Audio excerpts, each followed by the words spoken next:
Tidak semua kejahatan dilakukan dengan kekerasan yang terlihat. Tidak semua manipulasi datang dengan teriakan, ancaman, atau tekanan yang kasar. Sebagian justru hadir dengan cara yang jauh lebih halus melalui senyum ramah, tutur kata yang lembut, dan kecerdasan yang tampak mengagumkan. Mereka tidak menyerang dari depan, tetapi perlahan masuk ke dalam pikiran dan emosi, hingga kita tidak sadar sedang dikendalikan.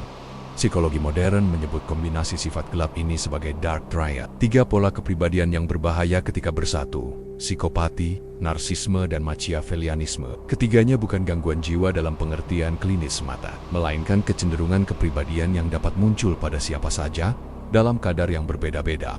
Mereka bukan selalu penjahat yang berakhir di penjara. Mereka seringkali justru tampil sebagai sosok yang dihormati dan dipercaya, bisa menjadi atasan yang karismatik, pasangan yang memesona, politisi yang pandai berbicara, influencer yang terlihat inspiratif, atau bahkan orang yang selama ini kamu kagumi dan jadikan panutan.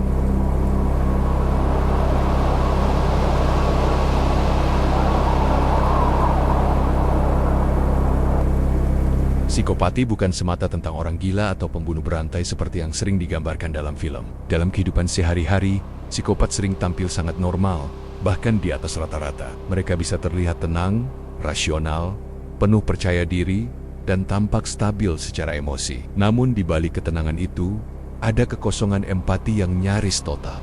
Ciri utama psikopati adalah ketidakmampuan merasakan rasa bersalah atau penyesalan. Emosi mereka dangkal, bukan berarti tidak ada sama sekali, tetapi tidak sedalam emosi manusia pada umumnya. Mereka tidak takut mengambil risiko, karena konsekuensi emosional hampir tidak berarti bagi mereka. Berbohong pun dilakukan dengan mudah, tanpa beban moral atau kegelisahan batin. Dalam pandangan mereka, manusia lain bukan subjek dengan perasaan, melainkan objek atau alat yang bisa digunakan. Bagi seorang psikopat, penderitaan orang lain bukanlah tragedi yang menyentuh hati. Itu hanyalah data, informasi yang bisa dianalisis, dimanfaatkan, atau diabaikan. Mereka tidak marah karena emosi mereka tumpul. Mereka tidak menyesal karena hati nurani tidak bekerja sebagaimana mestinya. Mereka hanya menghitung untung dan rugi, seolah hidup adalah kalkulasi dingin tanpa nilai kemanusiaan.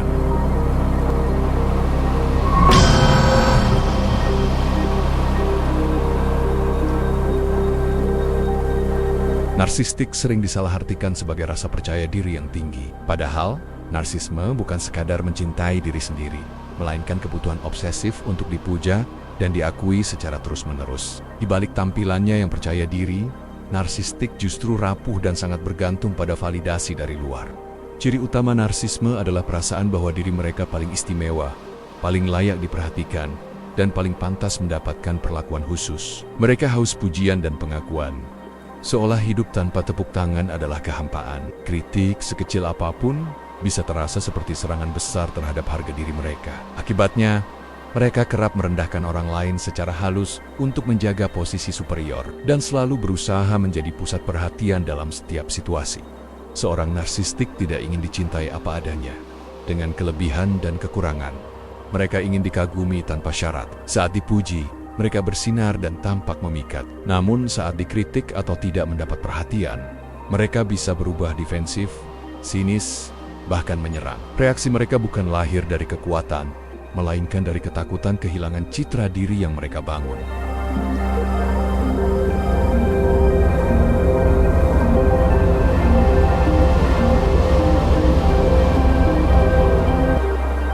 Jika psikopat dikenal dingin dan narsistik dikenal haus pujian, maka Machiavellian adalah ahli strategi yang penuh perhitungan. Mereka bukan tipe yang impulsif atau meledak-ledak. Justru sebaliknya, mereka sangat sabar, tenang, dan berpikir jauh ke depan.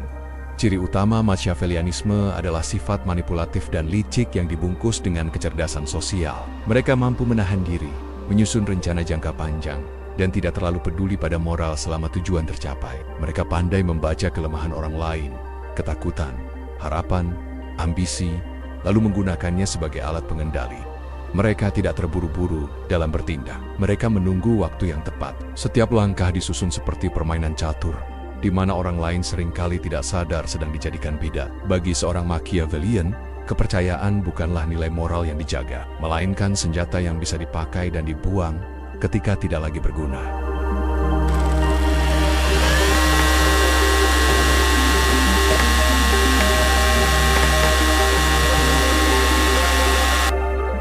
Yang membuat Dark Triad benar-benar berbahaya bukanlah masing-masing sifatnya, melainkan kombinasi ketiganya dalam satu individu. Ketika sifat dingin tanpa empati, rasa superior yang rapuh, dan kemampuan manipulasi yang cerdas bersatu, dampaknya bisa sangat merusak.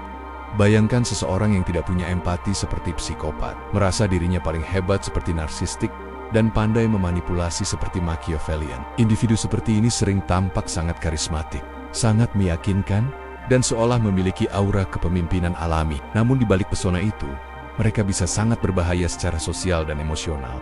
Yang paling menakutkan, mereka sulit dideteksi di awal. Mereka mampu membangun kepercayaan selama bertahan-tahan, menciptakan ikatan, dan menampilkan citra yang meyakinkan.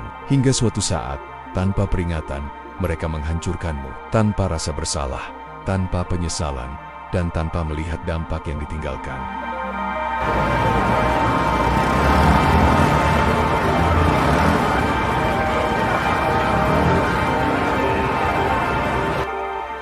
Dark Triad tidak hanya hidup dalam teori psikologi atau cerita fiksi. Dalam kehidupan nyata, pola ini sering ditemukan pada pemimpin otoriter yang haus kekuasaan, penipu ulung yang lihai memainkan emosi, pasangan toksik yang perlahan menggerogoti harga diri, atasan manipulatif yang memanfaatkan loyalitas, serta figur publik yang berulang kali terlibat skandal. Mereka sering tampak sukses di permukaan, jabatan tinggi, popularitas, kekayaan, atau pengaruh besar. Namun di balik kesuksesan itu, sering ada jejak kerusakan yang tidak terlihat, hubungan yang hancur, trauma emosional, dan orang-orang yang merasa kehilangan arah setelah berinteraksi dengan mereka.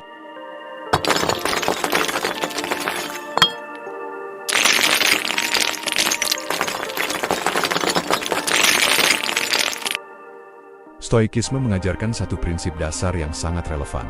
Kita tidak memiliki kendali atas orang lain, tetapi kita selalu memiliki kendali atas respons kita sendiri. Kesadaran inilah yang menjadi benteng pertama ketika berhadapan dengan individu Dark Triad. Prinsip bertahan menghadapi Dark Triad dimulai dengan tidak terlalu cepat percaya, terutama pada pesona dan kata-kata manis.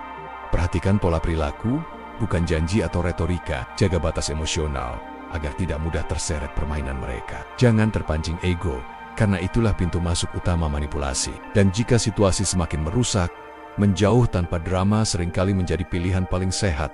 Orang gelap yang paling berbahaya bukanlah mereka yang menyerangmu secara langsung, melainkan mereka yang perlahan membuatmu meragukan dirimu sendiri, intuisi, dan nilai hidupmu.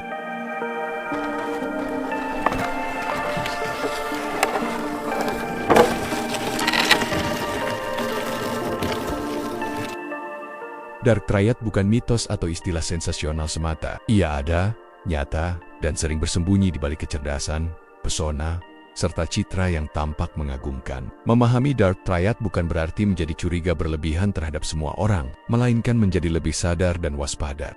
Kesadaran ini penting untuk melindungi kewarasan, emosi, dan harga diri. Karena di dunia yang penuh topeng, kemampuan mengenali pola dan memahami sifat manusia adalah bentuk pertahanan tertinggi yang bisa kita miliki.